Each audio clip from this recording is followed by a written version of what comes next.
Hello student, and welcome to the course Urban Rail Transit Tracks, Stations and Yards. Urban rail transit lines are configured in three spatial layouts: underground, ground level, and elevated lines. In this lesson, we will learn about their components, clearance, and drainage of elevated structures.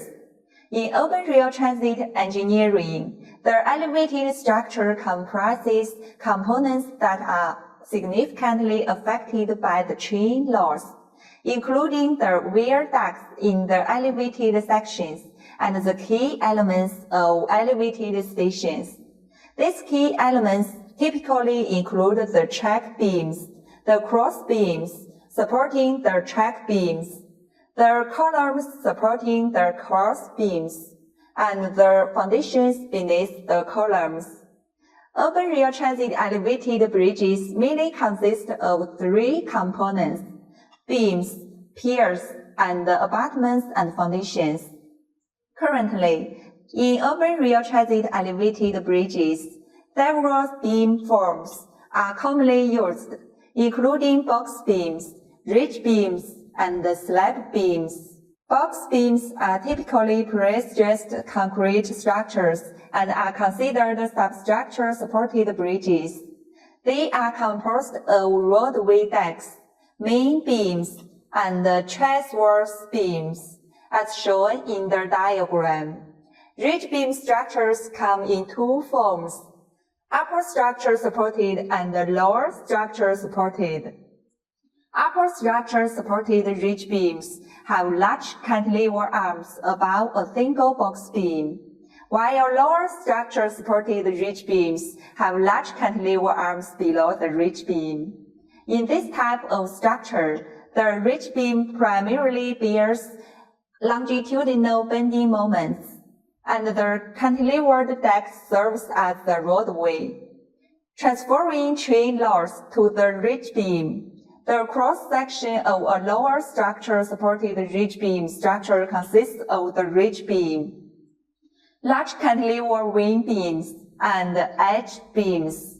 Ultra-low height plate structures, sometimes referred to as slab beams, are essentially low-profile beams or thick slabs. They are used when architectural height requirements demand a compact design, and stiffness becomes a critical design consideration. In addition to having sufficient strength and stability to support the loads, the piers and abutments of elevated bridges also need to consider aesthetics and their harmonious, balanced, and coordinated integration with the urban environment. Common forms of piers and abutments include the inverted trapezoid, T-shape, twin column, Y-shape, and other designs. The inverted trapezoid bridge piers, as shown in the diagram, feature a simple construction, convenient installation, and a structurally sound design. They possess the necessary strength, stiffness, and stability. For single-chamber box beams, as well as ridge beams, the choice of inverted trapezoid bridge piers is both aesthetically pleasing and structurally rational. The T-shaped bridge piers, as depicted in the diagram, have the advantages of being lightweight, material efficient, and space-saving. The pier body can be designed in various shapes, such as cylindrical, rectangular, hexagonal, and so on, making it aesthetically pleasing. Additionally, T-shaped piers offer substantial stiffness and strength, and their profile transitions smoothly with the upper structure, ensuring rational load distribution. The twin-column bridge piers, as shown in the diagram, feature a compact design with a large open space, providing substantial load-bearing capacity and excellent stability.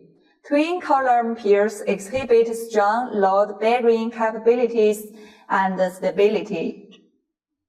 The Y-shaped bridge piers in the diagram share similarities with T-shaped bridge piers in terms of being compact, lightweight, space efficient, having a simple appearance, and providing a large open space beneath the bridge. However, Y-shaped piers tend to have relatively more complex structures and can be more challenging to construct compared to T-shaped piers. The foundation of bridges can be divided into spread footings foundation and pile foundations. Spread footings are suitable for foundations where the soil is rocky or has shallow load-bearing layers. Pile foundations are appropriate for sandy and soft soil foundations. Urban rail transit elevated bridge clearances are designed to accommodate various types of roads and railway lines. Our main roads, the clearance is set at 5 meters, with exceptions allowing for 5.5 meters in cases where exceptionally tall vehicles may pass. Typical road clearances are maintained at 4.5 meters, while minor roads are provided with a minimum clearance of 4.2 meters. For elevated sections crossing main railway lines, a clearance of 6.75 meters is established to ensure safe passage, while railway branch lines are crossed with a clearance of 5.7 meters. These clearances are essential to ensure the unobstructed flow of traffic and the safe operation of urban rail transit systems while considering the diverse urban infrastructure they intersect. It's important to note that a high-level bridge deck must have a well-performing drainage system in place, and the drainage facilities should be easy to inspect, maintain, and replace. The accumulation of water on the bridge deck should be prevented. In addition, for sections of the track that are very close to residential areas, sound barriers should be installed alongside the track to reduce the impact of noise. Alright, that's all for the lesson. The objective for this session were to grasp the composition, clearance, and drainage aspects of elevated structures. Thank you for your attention.